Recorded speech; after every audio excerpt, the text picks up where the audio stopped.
الذي لا يفهم الصواحل إن شاء الله لا أدري كيف سيكون. ماذا؟ يذهب إلى البيت. خلاص ربما يعني فائدة بارك الله فيكم. العلامة ابن عثيمين رحمه الله تعالى one of the day الإمام ابن عثيمين تعالى alikuwa katika darsa, wanafunzi wanketi wengi, akamuuliza mmoja katika wanafunzi ambaye alikuwa amekaa kando, amuuliza anta ma istafadta, wewe mketi na sisi katika darasa muda mrefu sana, umfaidika nini? Ma istafadta. Yule bwana akasema ana ma istafadtu shay'an, mimi sijafaidika chochote. Ibn Uthaymeen alikuwa ni mwalimu ambaye nadhani Sheikh atakuwa fahamu kaifiyata ta'lim ya Imam Ibn Uthaymeen. Kana lahu uslub farid. Ibn Uthaymeen akamwambia yule bwana, sasa kama hujafaidika miaka yote mketi na sisi, kwa nini waketi na hapa?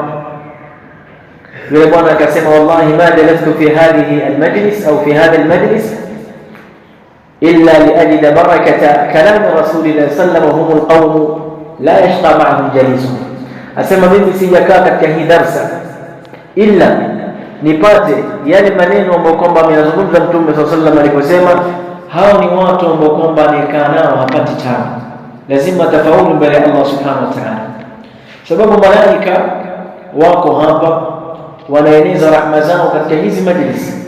Na ndio maana yoyote man jalasa fi hadhihi almajlis khalisan wa akhlasa qalbahu wa akhlasa niyyatahu lillah sayajidu sakinata fi qalbi, atapata sakina na utulivu katika moyo wake. Limadha nahnu fi majlisin awwalan fi baytin min buyutillah, tupo katika nyumba miongoni mwa nyumba ya Allah subhanahu wa ta'ala. Thani, tunasoma maneno katika maneno ya Allah subhanahu wa ta'ala na aqwalu salaf. ولهذا mmoja wa salaf rahmatullahi ta'ala alayhi kana yuhibbu al-uzla fi baytihi, alikuwa yupenda sana kukaa nyumbani baki alone peke yake nyumbani, hakuna mtu. Mabwana wakamuuliza wale marafiki zake, huo vipi wewe ukiwa ukaa nyumbani peke yako muda mrefu?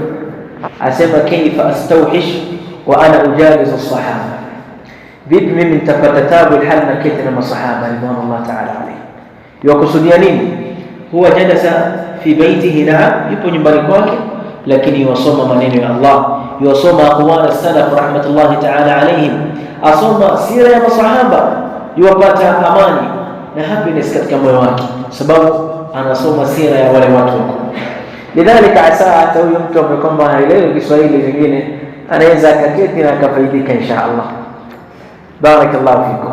Topic yetu kama ilivyoelezwa itakuwa ikielezea taamulat fi surati al-Hujurat, baadhi ya taamulat implication ambazo tunazipata ndani ya surat al-Hujurat. Kabla ya kuanza tuelewe makana ya hii sura na kwa nini nimechagua hii sura. Suratul Hujurat, barakallahu fikum, ni sura ambayo imeelezwa na ulama, kama ukiona ulama walivyotilia tarkiz katika hii sura kutokamana na message ambayo kwamba iko ndani ya hii sura.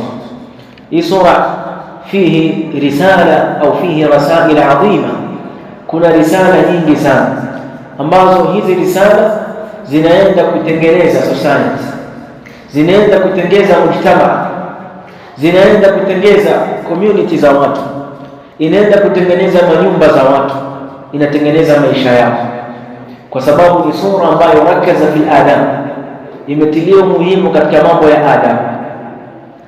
Ndani yake kama wanatuambia ulama rahmatullahi ta'ala alayhim, kuko na adab ma Allah tabaraka wa ta'ala. Vipi binadamu yatakikana aamiliane na Allah jalla jalaluhu, wa kayfa yataamalu al-abd au kayfa yataamalu al-insan au al-muslim ma'a ar-rasul alayhi salatu wassalam. Vipi binadamu aamiliane na mtume sallallahu alayhi wasallam, wa kayfa yataamalu ma'a al-muslimin, vipi anaamiliana na waislamu, bali kayfa yataamal ma'a ahli al-baghi, vipi anaamiliana na wale watu waovu خوارج وغيرهم، بل كيف يتعامل مع المهتدين الجدد ولا وقتهم بكم ونقوم بكم ومكيوا كو اسلام، كيف نعامل لنا. لذلك هي سوره عظيمه. tusome baadhi ya maneno ya ulama rahmatullah ta'ala alayhi ili tufaidike. Anasema Imam Ibn Ashur rahimahullah ta'ala kama ilivyokuja katika at-Tahrir wa at-Tanwir, suratul Hujurat jami'atun liadab. Asema suratul Hujurat ni sura ambayo kwamba imekusanya adabu, jami'atun liadab jama'ati almuslimin, imekusanya adabu ambazo kwamba yatakikana waishi nazo jamaa waislamu, community ya waislamu vipi yatakikana waishi. Hii ndani ya suratul Hujurat kama tutamuona imekusanywa ndani yake. Allah ameeleza vipi mtu yatakikana aishi, afrada wa umma, mtu mmoja aishi vipi, bali na umma kadhalika yatakikana waishi vipi. Akaendelea kusema بدأ بآداب التعامل مع الله. ameanza Allah subhanahu wa ta'ala kutaja adabu vipi ya mtu ataamiliana na Allah subhanahu wa ta'ala, wa ma'a an-nabii sallallahu alayhi wa ala alihi wa sallam, na vipi mtu ataamiliana na mtume sallallahu alayhi wa ala alihi wa sallam. kadhalik wa intihaa biadab at-ta'amuli baina al-mu'minina anfusuhum, kadhalik mwisho kamalizia namna ya kuamiliana muislamu ama waislamu baina yao, vipi muislamu ataamiliana na muislamu mwenzie. kadhalika ndio maana ulama rahmatullah ta'ala alayhim baadhi yao wanaita hii sura ni suratul adab, suratul adab, bali ya suratul Hujurat bali ya suratul adab, miongoni mwa majina ya suratul Hujurat ni suratul adab. kadhalika al-Imam al-Qurtubi rahimahullah kama ilivyonukuliwa katika kitabu chake al-Jami' ahkam al-Quran asema هذه الصورة كما بله جمعت تعليم الأدب الكامل للنبي صلى الله عليه وسلم، imekusanya ukamilifu wa adabu za mtume sallallahu alaihi wasallam, walilmu'minin, na kadhalika adabu za kuishi baina ya waumini baadhi yao kwa baadhi, wabayanat fadla al-iman, na kadhalika ikabainisha fadhila na nafasi ya iman wa tahqiqihi, na namna ya kuhakikisha hiyo iman, wa hadharat min al-ghiba, na kadhalika hii sura ikahadharisha watu kutokamana na ghiba wa dhann, na ikahadharisha watu kutokamana na dhanna mbaya, wa tajassusu, na watu kufanya tajassus, kuchunguza mambo za watu, wa suu al-akhlaq, na tabia mbaya. Ikiwa kuna kilio ambacho tunalia nacho leo umma, basi kila bahali twalia adabu mbaya, katika misikiti adabu mbaya, majumbani adabu mbaya, mashule adabu ni mbaya, mabarabarani, kazini, kila mtu yalia kutokana na adabu. Sehemu gani ambayo utaenda watu la yashtaki alaik min qillati al-adab, bali leo tunajua janga kubwa ambalo linawakuta mathalan ndugu zetu wa Falastini, ile ni qillatul adab, watu waliokuwa na adabu mbaya. Adabu nyoyo zao hazina adabu kabisa, ikafikia wanaamiliana na binadamu wenzao kama vile wanaamiliana na wanyama. Mtu yuko tayari kuua Muislamu mwenzie, mtu yuko tayari kusambaratisha umma, hadha qillatul adab. Walihadha hii sura tutaiona kwamba jamaat jamia jawanib alhaya, imekusanya sehemu zote za haya. Nadhani shekhi letu tutakuwa fahamu kaifa al'an at-tullab yataamaluna ma'a mashayikhihim, vipi sahihi wanafunzi wanaamiliana na mashekhe zao. Mtakuwa muona ni katika mitandao, utasikia kidogo tarehe sema kidogo kadha, mwalimu wako kusomesha kipi yataamali maa, vipi mtu yataamali maa walidayhi, hadha qillatul adab, watu wanaamiliana wazazi wao kwa qillatul adab. Haya yote utaona suratul Hujurat dawat hadhihi al-amrad, imetibu haya maradhi. Pengine tusiweze kumaliza waqafat ambazo zipo ndani ya hii sura katika siku ya leo, lakini asa tukapata fursa nyingine, walidhalika tutataja zile ambazo kwamba Allah subhanahu wa ta'ala atakuwa ametuwafikia kuzitaja. Na hii itakuwa si muhadhara tu peke yake, bali itakuwa ni darsa. Falidhalika kama umekaa kwa nia ya muhadhara, basi pia nia ya darsa, uweze kuchukua msahafu kwa wafatiliza, kwa sababu faida ambayo utaipata katika muhadhara hakadha katika darsa itakuwa yazidi. Bali kama ulama wamesema, Imam Sheikh Muhammad al-Maliki rahmatullah ta'ala alayhi hafidhahullah asema mara nyingi mihadhara inawanufaisha ammatun nas. Naam, akatoa mfano mzuri, asema muhadhara ni kama vile banana, kama vile ndizi. ukitoa ile maganda ya nje ya ndizi ile ndo muhadhara, lakini ile ndizi yenyewe ile ni darasa. Mtu atapopata mushaf ama akapata kitabu akafatiliza yale maneno, kwa sababu ile tayari ni chain umetengeza baina yako na baina ya mtunzi wa kitabu. Falidhalika itafaidika zaidi ukiwa uko na mushaf ukaweza kutizamia. Barakallahu fikum. Tukianza na aya Allah subhanahu wa ta'ala pale aliposema ya ayuha alladhina amanu la tuqaddimu baina yaday Allahi wa rasulihi wattaqullaha inna Allaha sami'un alim. يا أيها الذين آمنوا لا ترفعوا أصواتكم فوق صوت النبي ولا تجهروا له بالقول كجهر بعضكم لبعض أن تحبط أعمالكم وأنتم لا تشعرون إن الذين يغضون أصواتهم عند رسول الله أولئك الذين امتحن الله قلوبهم للتقوى لهم مغفرة وأجر عظيم. بدأ ربنا تبارك وتعالى في هذه الآيات. الله ما ينزل كهذه آية جambo la kwanza akiwaadabisha, bada bitadibi almu'minina kaifa yataamaluna ma'a Allah, anaanza kuwafundisha waumini vipi wataamiliana na Allah subhanahu wa ta'ala. Ndio akasema ya ayuha alladhina amanu, enyi mlioamini, la tuqaddimu baina yaday Allahi wa rasulihi, msitangulie mbele ya Allah subhanahu wa ta'ala na mbele ya Mtume sallallahu alaihi wasallam. Nyinyi kuweni ni wanyuma, mwakimsubiria ni nini wasema Allah subhanahu wa ta'ala. Hapa waqfatun ula barakallahu fikum, adamu at-taqaddum au adamu taqaddum al-muslim baina Allah, muislamu asikuwe wa mbele kutangulia kuyafanya mambo ambayo kwamba ma anzala Allah biha min sultan. ولهذا العلامة ابن كثير كسمة هذه آداب أدب الله بها عباده المؤمنين. hizi ni adab ambazo Allah subhanahu wa ta'ala amewafunza waja wake waumini fima yuamiluna bihi, vipi wataamiliana na Mtume sallallahu alaihi wasallam. Allah aliposema la tuqaddimu baina yaday Allah wa rasuli, akamfatisha Mtume sallallahu alaihi wasallam. Falidhalika hizi ni adaban, adabun ma'a Allah wa adabun ma'a rasulillah.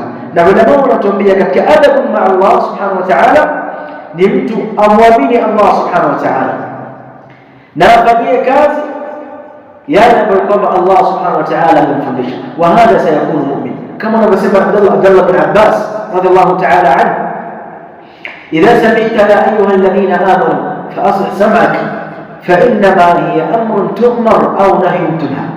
Ukisikia Allah subhanahu wa ta'ala sema enyi mlioamini, basi kaa vizuri usikize.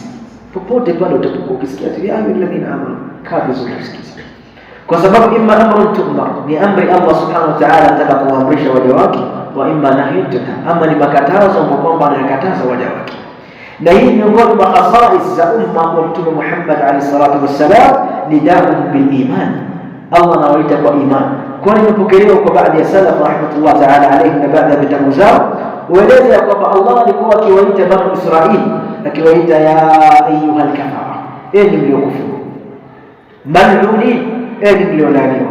Lakini ummati Muhammad Allah subhanahu wa ta'ala akauita kwa ridaa imaniya, ya ayyuhal ladhina amanu. Falidhalika yatakikana uyasikilize yale ambayo kwamba yatakuja baada ya hii nidaa, na yaliyokuja ni kaifa tata'addab ma'a Allah wa kaifa tata'addab ma'a rasulillah. Kisha Allah subhanahu wa ta'ala akasema wattaqullah, ili miongoni mwa adab ma'a Allah taqwa Allah tabaraka wa ta'ala, taqwa Allah tabaraka wa ta'ala. Walihadha Mtume sallallahu alaihi wasallam alipoulizwa ni amali gani ni bora kama taqwa Allah, kumwogopa Allah subhanahu wa ta'ala. Hutamwabudu Allah subhanahu wa ta'ala vizuri ikiwa humwogopi, na hii ndio tafsiri ya taqwa ambayo kwamba amesema Imam Ali ibn Abi Talib, al-khawf min al-jalil wal-amal bil-tanzil wal-ridha bil-qalil wal-istidad lil-rahim. Kumwogopa Allah subhanahu wa ta'ala, takhafu Allah, Allah kuamrisha jambo fanya, akukataza jambo watana nalo خلاص, wala hakuna ambaye kwamba atakulaumu. Wattaqullah, falidhalika hii adab ma'a Allah tabaraka wa ta'ala. Kisha Allah sema inna Allah sami'un alim, hakika Allah subhanahu wa ta'ala yasikia na ni mjuzi.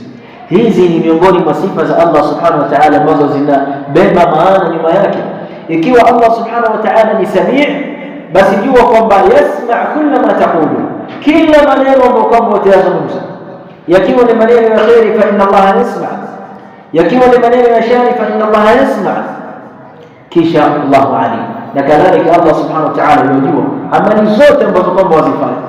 Sio ukazifanya mbele za watu, ukajifanya mbele za watu una adabu baina yako na baina ya Allah, kisha ukikaa peke yako unavunja sitra ya Allah subhanahu wa ta'ala, kama alivyoeleza Mtume sallallahu alaihi wasallam. Kuna watu يوم القيامة watakuja biahsanatin amthali jibali tuhama bidhun, watakuwa na matendo mengi sana, amthali jibali tuhama, kama vile majabali makubwa. Allah subhanahu wa ta'ala tumesema fayaj'aluhu Allahu haba'an manthura, Allah anafanya ile amali zote si lolote si chochote, ni vumbi tu ambapo kwamba yapepea. Masahaba wakamuuliza ya Rasulullah, kwa nini hawa watu amali zao zote zipoteze namna hii? Mtume sema haulai qaumun idha khalu bimaharimillahi hataku sitr, hao ni watu ambao wakiwa peke yao, baina yao hakuna ambaye kwamba anaona, wanavunja stara ya Allah subhanahu wa ta'ala, ile stara ambayo kwamba mwasitiri, wanaonekana ni wacha Mungu mbele za watu, lakini idha khalu bimaharimillah, wakiingia katika mipaka ya Allah subhanahu wa ta'ala, wanavunja ile mipaka ya Allah subhanahu wa ta'ala.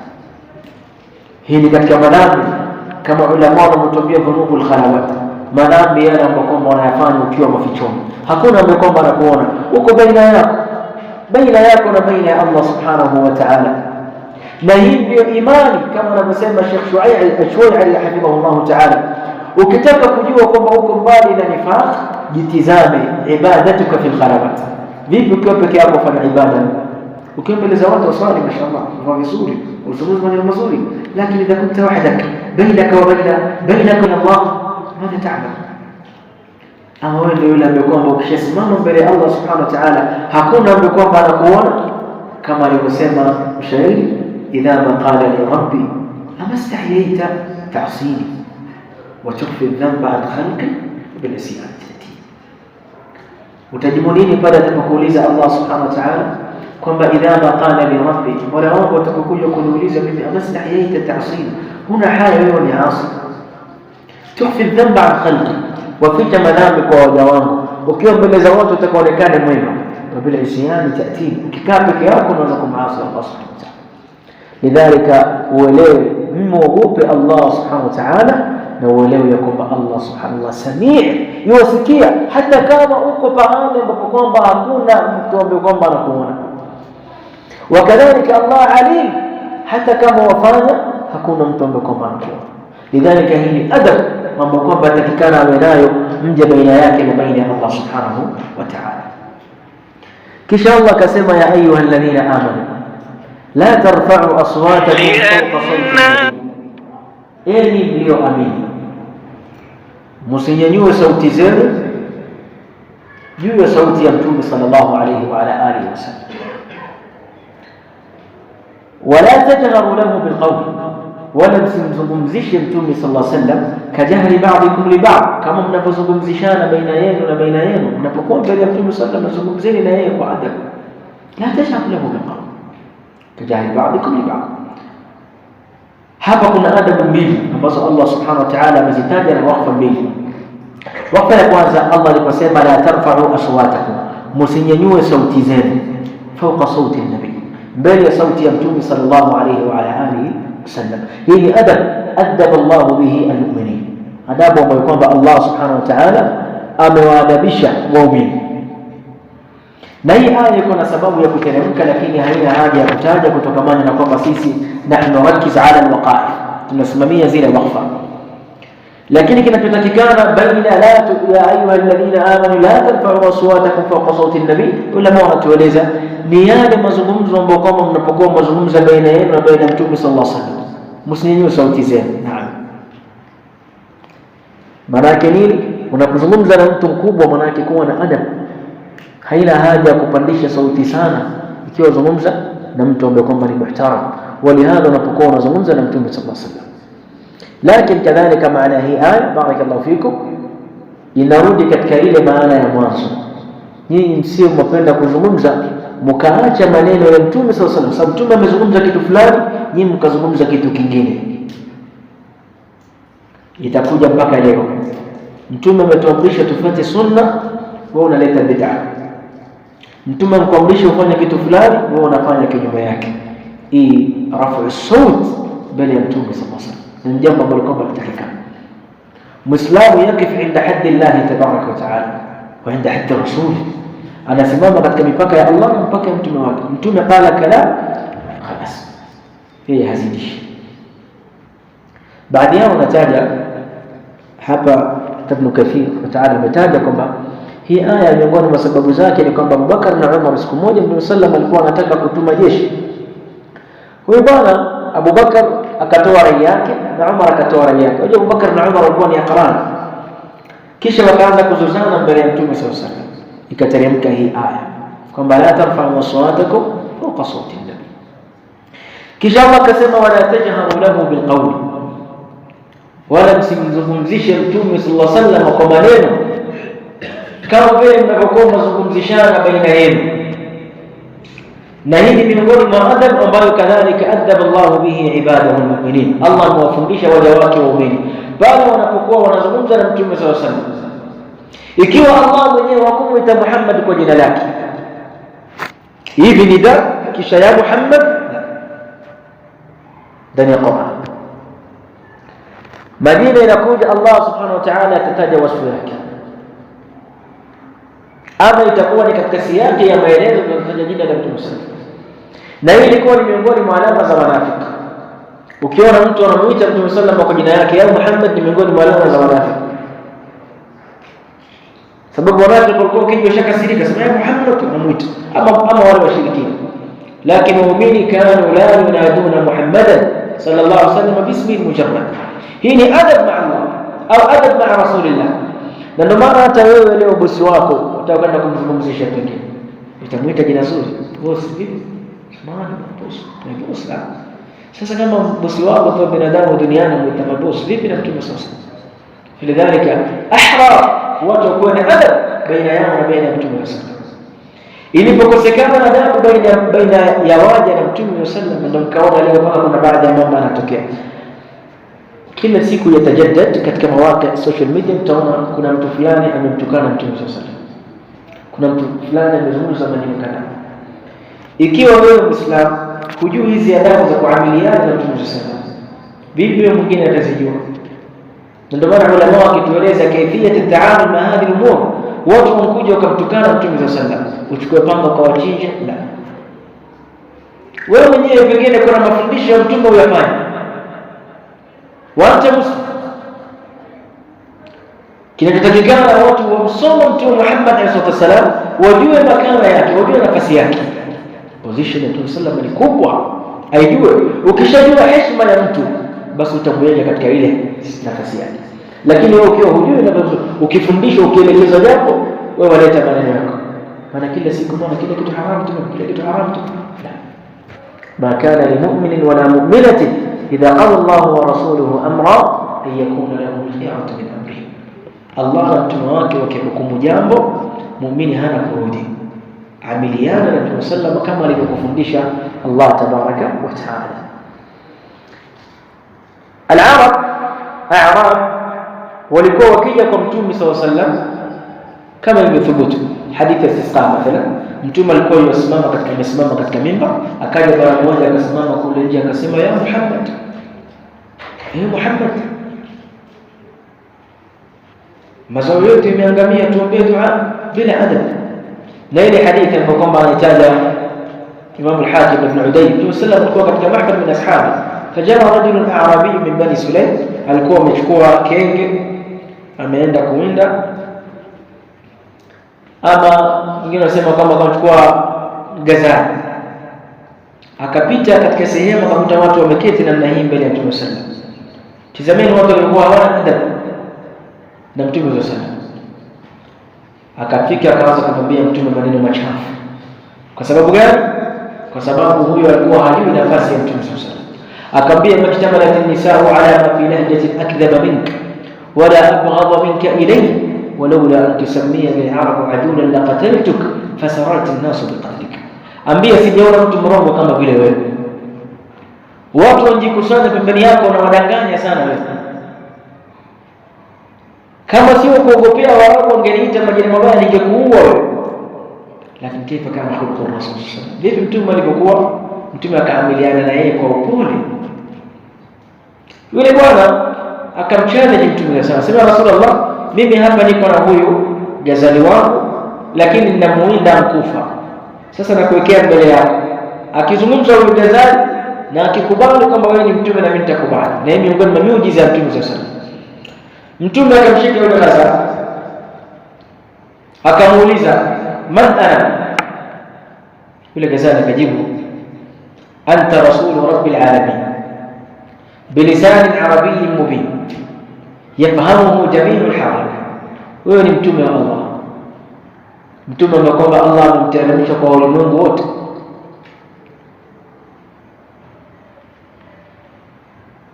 Akamuuliza, "Man ta'budu ya Rabb?" Qala, "A'budu Allah alladhi fi as-sama'i 'arshuhu wa fi al-bahri sabiluhu wa fi al-jannati rahmatuhu fi an-nari 'adhabuhu."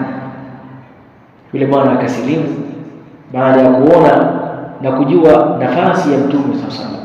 Maana baadhi ya ulama hadithi wanaidhofisha, lakini mahallu shahid makana rasul, vipi naamiliana na mtume sallallahu alaihi wasallam, vipi tutakallama na rasul. Na hapa nafanya tarkizi sana kwa sababu mara nyingi sisi tufanya mikhalafa. Hii mikhalafa ukiangalia tukhalifu sunna wazi wazi, kisha mtu ukimuuliza anasema shekhi wangu anasema. Ndio ile maneno ya Imam Ibn Qayyim rahimahullah ta'ala aliposema, qalu lahu khalafta aqwal ash-shuyukh wa lam yubalu al-khulf bil-furqan, khalaftu aqwal ash-shuyukh fa'antum khalaftum man jaa bil-Qur'an. Na nilaumu mimi kwa sababu nimekhalifu maneno ya mashekhi, lakini nyinyi mmekhalifu Qur'an. Qur'an nyinyi mmekhalifu. Khalaftu aqwal ash-shuyukh, naam, nimekhalifu maneno ya mashekhi ambao kwamba nyinyi mwaona, lakini antum khalaftum man jaa bil-Qur'an, nyinyi mmemkhalifu Mtume Muhammad sallallahu alaihi wasallam. Falidhalika yatakikani mtu amkhalifu Rasulullah. Falidhalika hii ni adabu ambayo kwamba Allah subhanahu wa ta'ala amewaadabisha watu wake na amewaadabisha Waislamu kaifa yataamaluna ma'a Rasulillah sallallahu alayhi wa ala alihi wasallam. Kisha Allah akasema, an tahbata a'malukum, mkifanya haya mambo ya kuwa mapenda kuzungumza, mapenda kukhalifu mafundisho ya Mtume sallallahu alayhi wasallam, matendo yenu itakuja kuharibika. Matendo yenu yote ambayo kwamba mmeyafanya itaharibika. Kwa nini itaharibika? Kwa sababu ukimkhalifu Mtume sallallahu alayhi wasallam lazima utaleta bid'a. Sunna sunna utaleta bid'a. Na kama wale ambao wanatueleza hayuliwi sunna ama hayuhuishwi bid'a illa umitat sunnati makanaha, illa utaona kwamba sunna sehemu yake imefishwa. Sasa hawa matendo yao yataharibika duniani, kwa sababu miongoni mwa masharti ya kukubaliwa matendo fi dunia al-ikhlas wal mutabaa, ni mtu akuwa na ikhlas, hasa ukafanya jambo yako kweli ikhlas liwajhi Allah, unasoma khitma ikhlas liwajhi Allah, unasoma maulid au kuna mtawalid alisema ikhlas liwajhi Allah kweli, lakini aina al-mutabaa? Aina al-mutabaa? mutabaa hakuna. Falidhalika lazima mfuate mfuate hata tahbata a'malukum, matendo yenu taharibika. Wa antum la tashurun, ikiwa hamjui wapi يوم القيامه. Mtume sallallahu alayhi wasallam katika hadithi ya Jibril aeleza watakuja watu يوم القيامه, mtume yuko na birika yake mpatiwa na mtume na Allah subhanahu wa ta'ala, akionyesha watu na watu watafufuliwa يوم القيامه wakiwa ni atsha, wako na kiu sana. Watu watakimbia Waislamu kwenda kunywa katika ile birika ya mtume sallallahu alayhi wa alihi wasallam.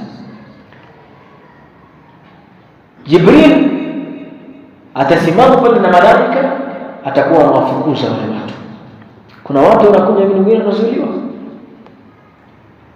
Mtume atamuuliza Jibril, ya Jibril, innahu qawmi, hawa ni watu wangu, mbona hutaki waje kunywa maji kwangu mimi mtume wao?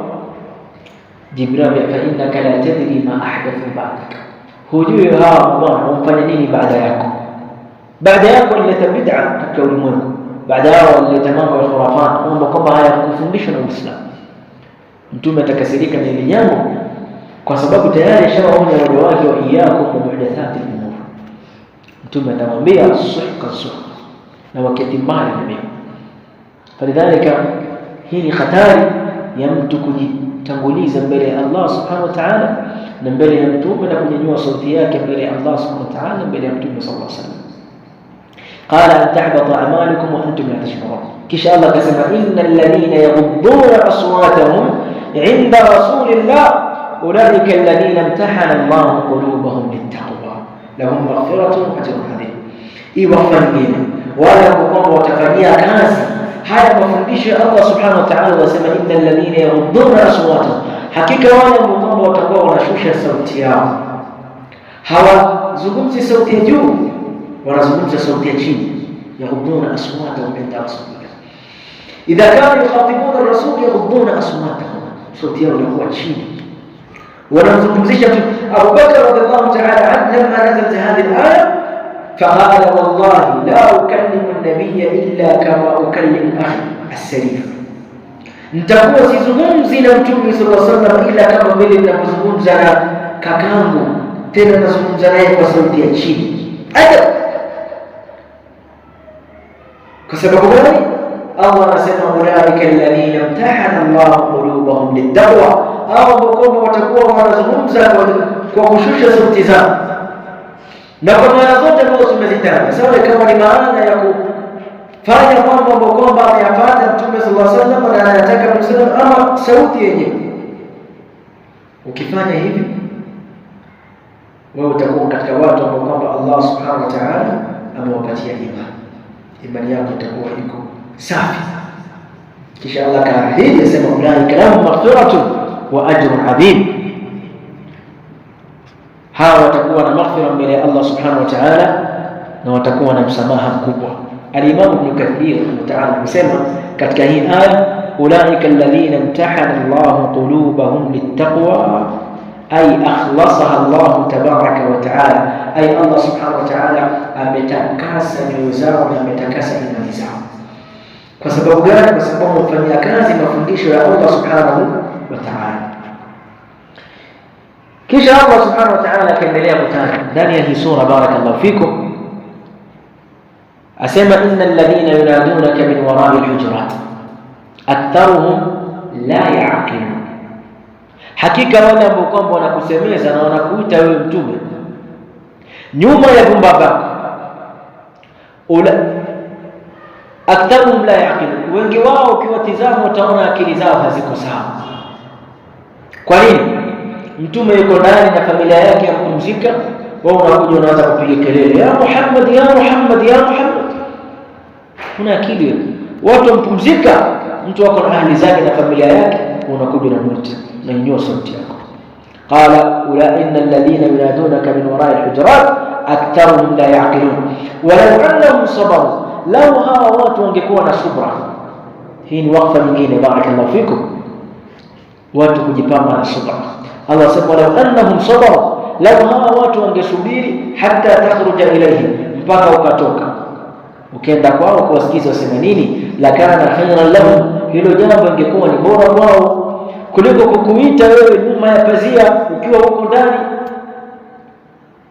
Na hapa ulama yastadilluna bihadhihi alayat hurma, uharamu wa kunyanyua sauti mbele ya Mtume sallallahu alayhi wa ala alihi wasallam, hayyan kana au mayita, sawa kawa kwa haya mankufa. Katika kabri ya Mtume uruhusiwi kunyanyua sauti yako, la tarfa sautak inda qabri rasul sallallahu alayhi wa alihi wasallam, kwa sababu utaingia katika hii aya wala mkomo wananyanyua sauti zao na utakuwa huna akili. Mtume sallallahu alayhi wasallam inna min afdali ayyamikum yawm al-jum'ah fa'akthiru alayya min as-salati fihi fa inna salatakum ma'rudatun alayhi, miongoni mwa siku zenu bora nyinyi ni siku ya al-jum'ah, kithirisheni kunisalia mimi ndani ya siku ya al-jum'ah, fa inna salatakum ma'rudatun alayhi, mkinisalia mimi sala zenu zafikisha Mungu. Lidhalika haina haja ya kunyanyua sauti, kwa sababu Allah wazipeleka direct zile swala zako ambazo wamswalia Mtume sallallahu alaihi wasallam. Falidhalika waqfa nyingine Allah asema walau annahum sabaru, lau waislamu wangelazimiana na subra hatta takhruja ilayhim, mpaka yule mtume ukatoka mbele yao, na kana khairan lahum, jambo hilo ingekuwa ni bora sana kwao. Wallahu ghafurur rahim, na Allah ni mwingi wa kusamehe na ni mpole. Maana ghafuru kwa wale ambao kwamba walikuwa tayari washanyanyua sauti zao, sasa watubie, Allah atawasamehe. Hizi ni ayat kama tulivyogawanya hii sura, iko na adab ma'a Allah wa adab ma'a rasul wa adab ma'a al-mu'minin, na hizi ilikuwa ni adab ma'a Allah wa adab ma'a rasul sallallahu alaihi wa alihi wasallam. Kisha Allah subhanahu wa ta'ala akaendelea kutana, ya ayyuhalladhina amanu, enyi mlioamini, in ja'akum fasiqun, mkijiwa nyinyi na mtu ambaye kwamba ni fasik, binabani, akakuleteeni nyinyi habari, fatabayyanu, basi tafuteni udhibiti wa hiyo habari.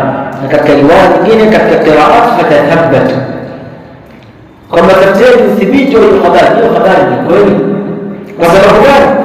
An tusibu qauman bijahala, mweza mkaenda kuwadhuru watu kwa ujinga wenu, fatusbihu ala ma fa'altum nadimin, kisha baada ya hapo mkaja mkajua hakika mkaanza kujuta.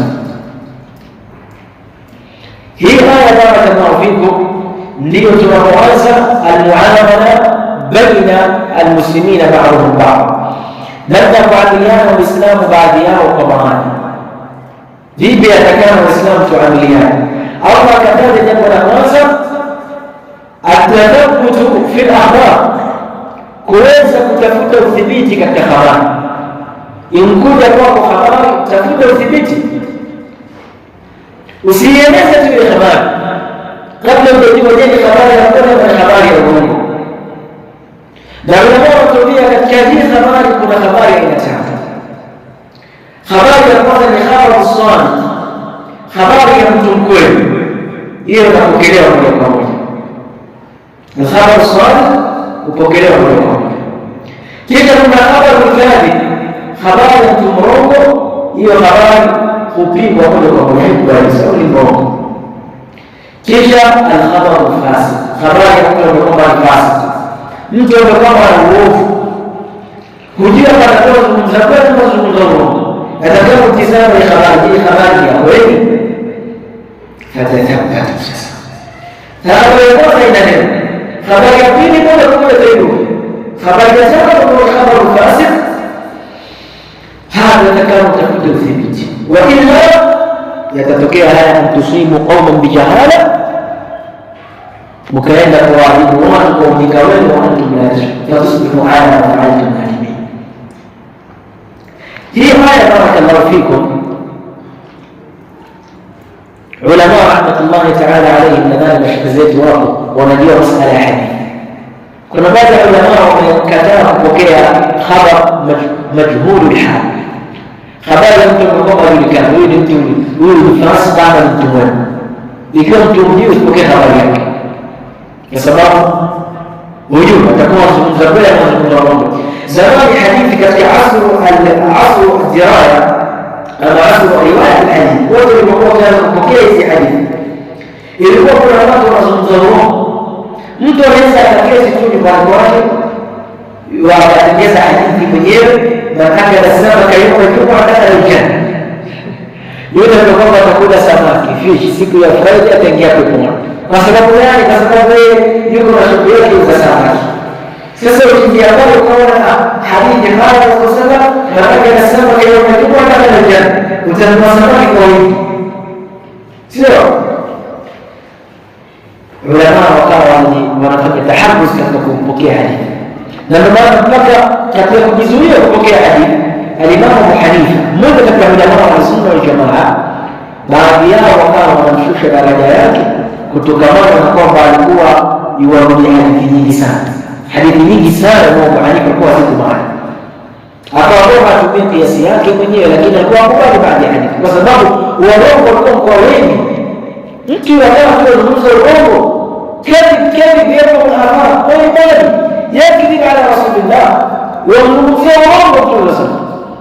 Halidhalika leo wamezuia kusikiza zile hadithi. Tuna mpajaribu kwa sababu walikuwa mkithiri wao. Sasa hii ndio habari, jaakum fasiqun binaba'in fatabayyanu. Ikiwa itakujieni nyinyi habari ya mtu ambaye kwamba ni fasik, tafuteni uthabiti wa hiyo habari ili tuelewe vizuri hii aya na hii wao. Barakallahu fikum, kufanya kutafuta udhibiti katika habari. Tusome miongoni mwa sababu za kuteremka hii hadithi, hii aya. Al-Imam Ibn Kathir rahimahullah ta'ala ametaja huna قال أن هذه الآية نزلت في الوليد بن عقبة بن أبي معيط رضي الله تعالى عنه حين بعثه رسول الله صلى الله عليه وسلم من صدقات بني المصطلق. إيه يتلقى الصحابة كل وقت ذلك فاسق من أنت وذكرها في كثير الله. هي آية صدقائك لكون صحابي صحابة وقت بتصدق ikiwa imefikia mafusi zama za Mtume, vipi zama za leo? Sasa sahaba huyu Al-Walid ibn Uqba ibn Abi Mu'ayth, Mtume alimtuma akachukua sadaqa ay zakat katika kabila ya Bani Mustaliq. Baada ya vita vya Bani Mustaliq, Mtume akamtuma akakusanya zaka kule kwao.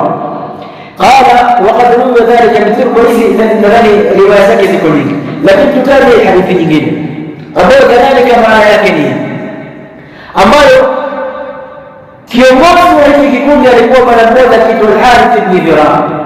Yeye ndiye alikuwa kiongozi wa hii kabila. Walikuja kwa Mtume sallallahu alaihi wasallam, walipokuja kwa Mtume sallallahu alaihi wasallam wakamwamini Mtume sallallahu alaihi wasallam.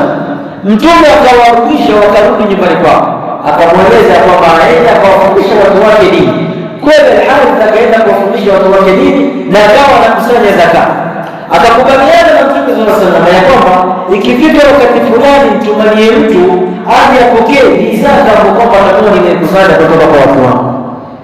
Mtume kweli ilipofika wakati ambao kwamba alikuwa mkubaliana baina yake na baina Harith ibn Dhirah, akamtuma Walid ibn Uqba.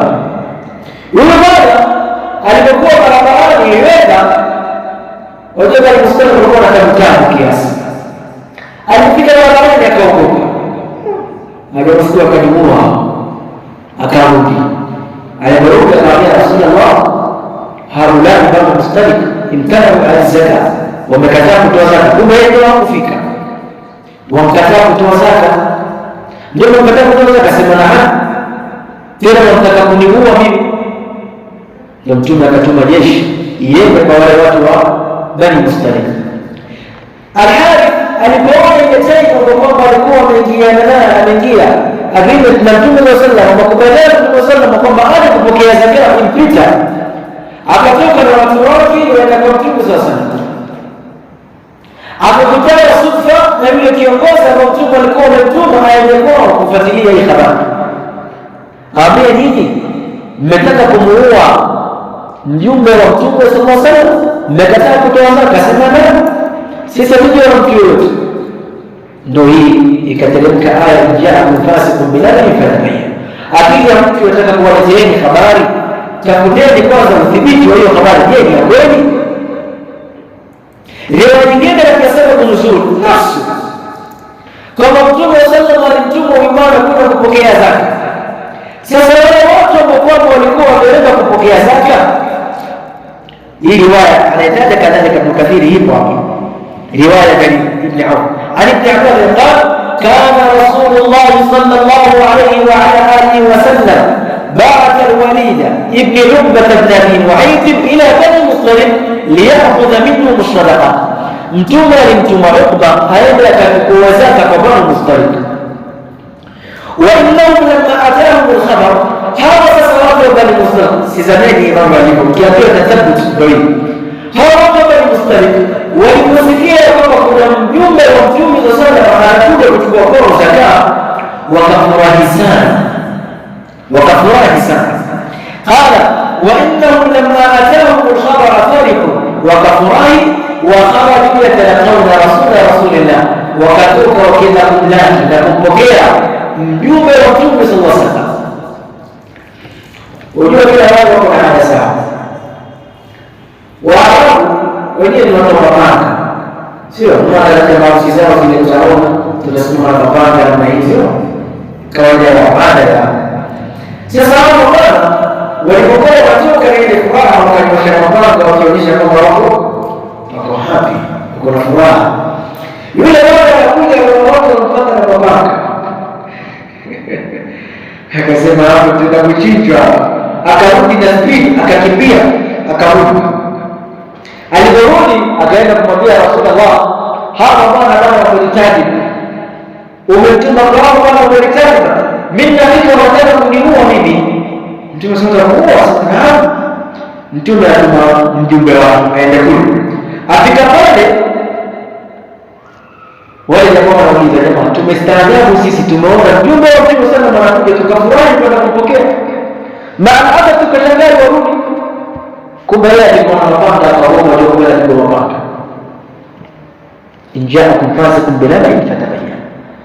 Na hii ndio leo hali iko nayo. Chukua hii aya, leta katika maisha yetu na uhalisia wetu, maisha kwa kwamba tunaishi. Mara ngapi wewe umechukia Muislamu mwenzio kwa sababu ya habari umesikia kuhusu yeye? Mtu anakuja na kwambia fulani kadha na wewe unakubali. Kipi? Injaakum fasiqun binaba'in fatabayyanu. Tafuteni ubainifu hizi habari. Je, ni kweli ama ni urongo? Mtu anakuja na habari tayari mshauri. La. Na sasa tuko na masimu haya. Uko Instagram fulani.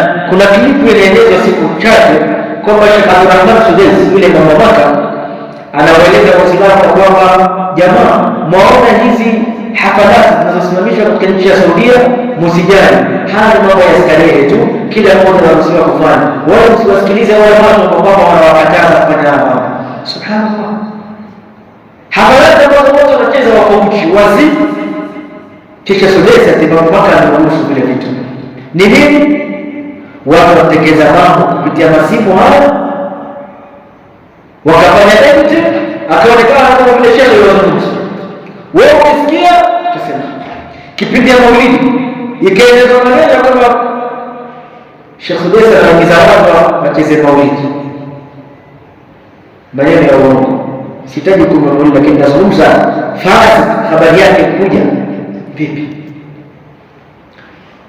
Nyumbani kwako jirani yako kuja kuletea habari kuhusu mtu fulani, sikiza ile habari. Injaakum fasiqun binaba'in fatabayyanu. Sababu hatari ni wengi sana katika ulimwengu. Usipokuwa na tabia na kutafuta udhibiti utaharibu kila kitu. Atusibu kwa vijana, utakuja kuwakata ndugu zako, utakuja kuwakata marafiki zako, utatengeneza uadui baina yako na baina ya Waislamu wenzio kwa sababu ya habari za watu, kwa sababu wanaleta za uongo. Kisha Allah akasema, wa'lamu anna fikum rasulullah, yuwani ya kwamba mko na Mtume sallallahu alaihi wasallam. Law yuti'ukum fi kathirin min al-amri la'anittum, law Mtume angesikiliza mambo mengi ambayo nyinyi mwayataka mngepata taabu. Kwa sababu sisi Waislamu kama sisi binadamu hatujui maswali yetu. Wewe huwezi kujua kitu kinachokufaa wewe zaidi ya Allah anakujua. Allah anasema, wala khalaqna al-insana wa la na'lamu ma tuwaswisu bihi nafsuhu. Sisi tumemuumba binadamu na tunajua ni nini chamsumbua. Lidhalika leo kama kila kitu ambacho nyinyi mwakitaka Mtume angekuwa anakifanya, nyinyi mngepata taabu. Kwa sababu gani? Kwa sababu pengine unaweza kuona jambo lina kheri na wewe kumbe lina kheri na wewe.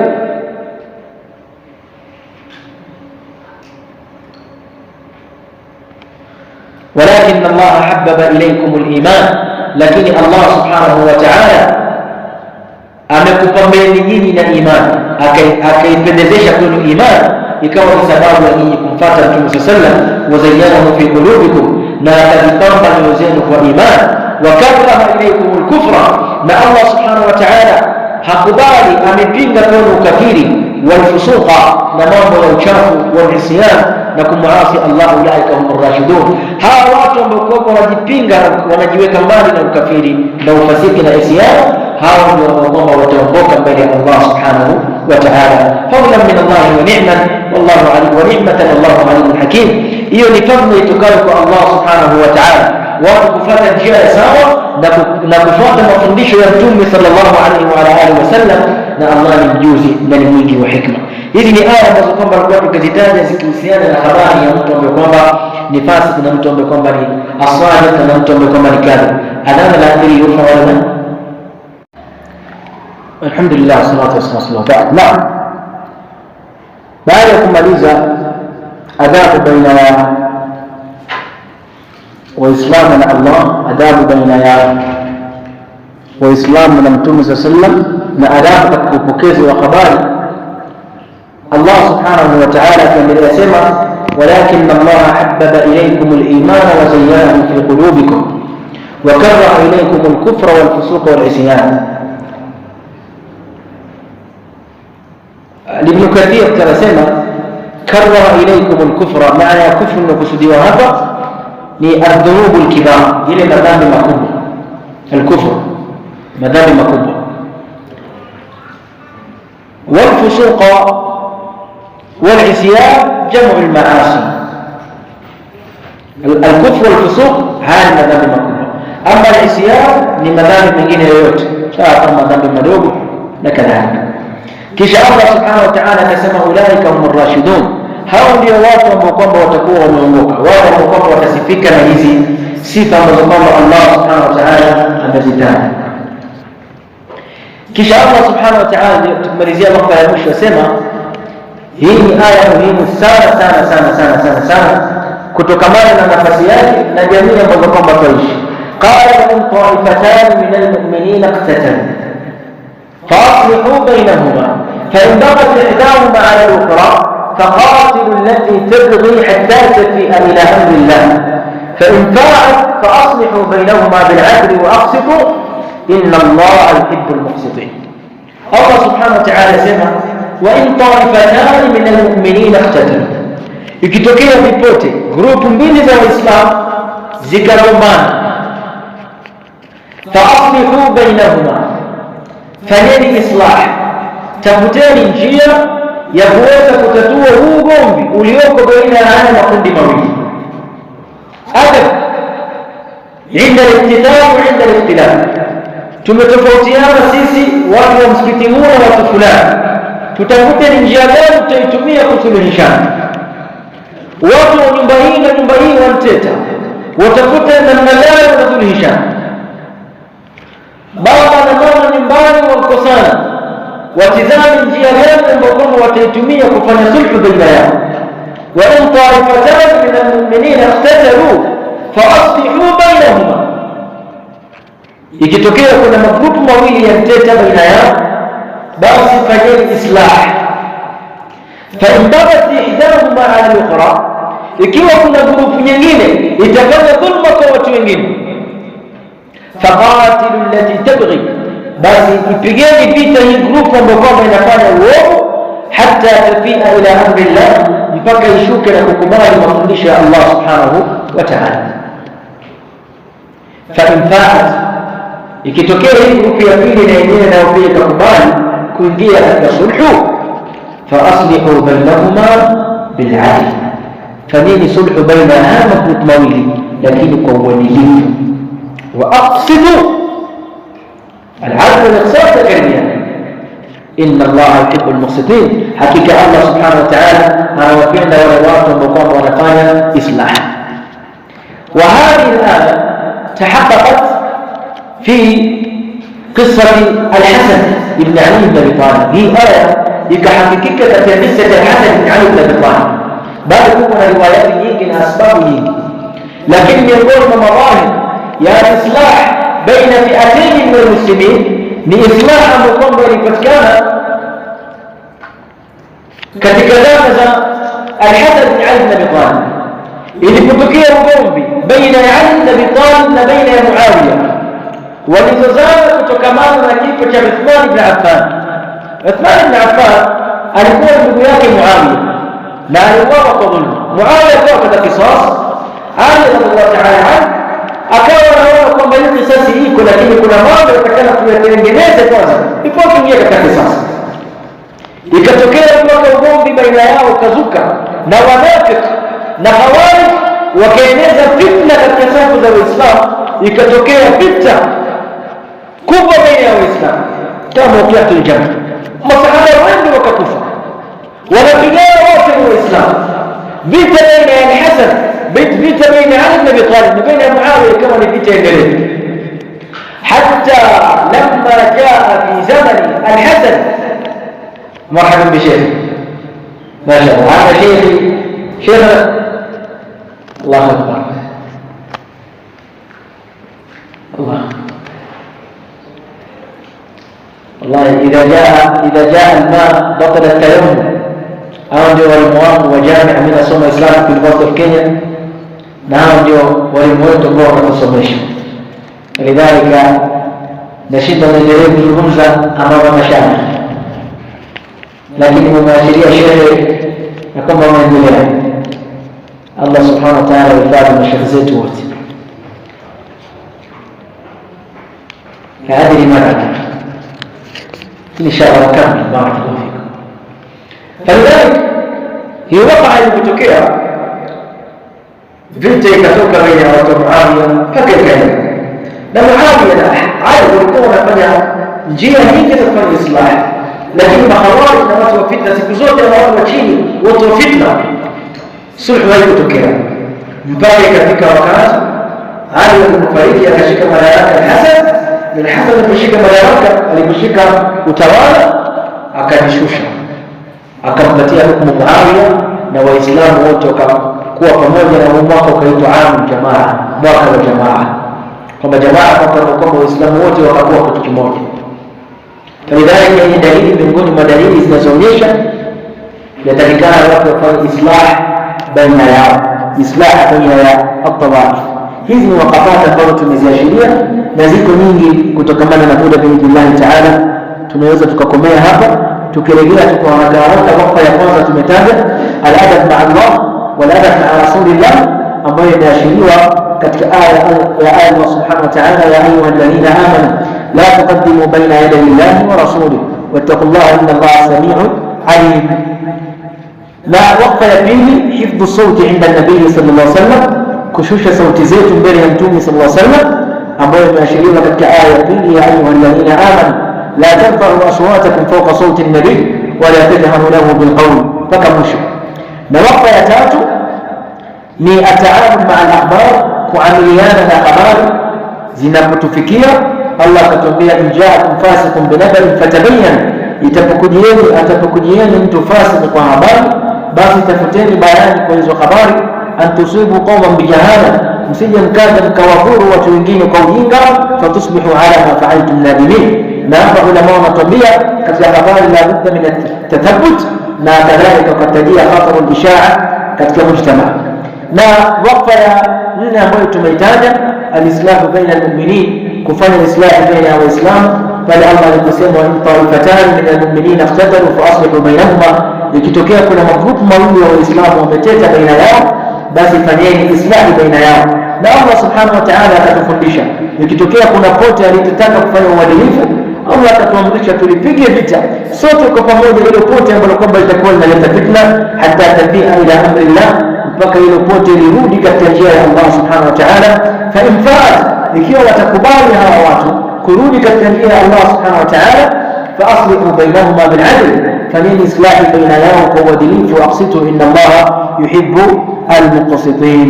Biidhnillahi ta'ala tutaishia hapa. Tunaomba Allah subhanahu wa ta'ala ajalie jambo kama vile hili jambo marhum wa tafarruqan min tafarruqan muayyadan ma'suma. Tunaomba Allah subhanahu wa ta'ala wahifadhi al-qamin wa msikiti kama vile huu kwa dua yao tayyiba, na Allah subhanahu wa ta'ala ajalie juhudi ambazo kwamba wanazifanya katika mizani ya mema yao يوم القيامة. هذا وصلى الله على سيدنا محمد وعلى آله وصحبه أجمعين.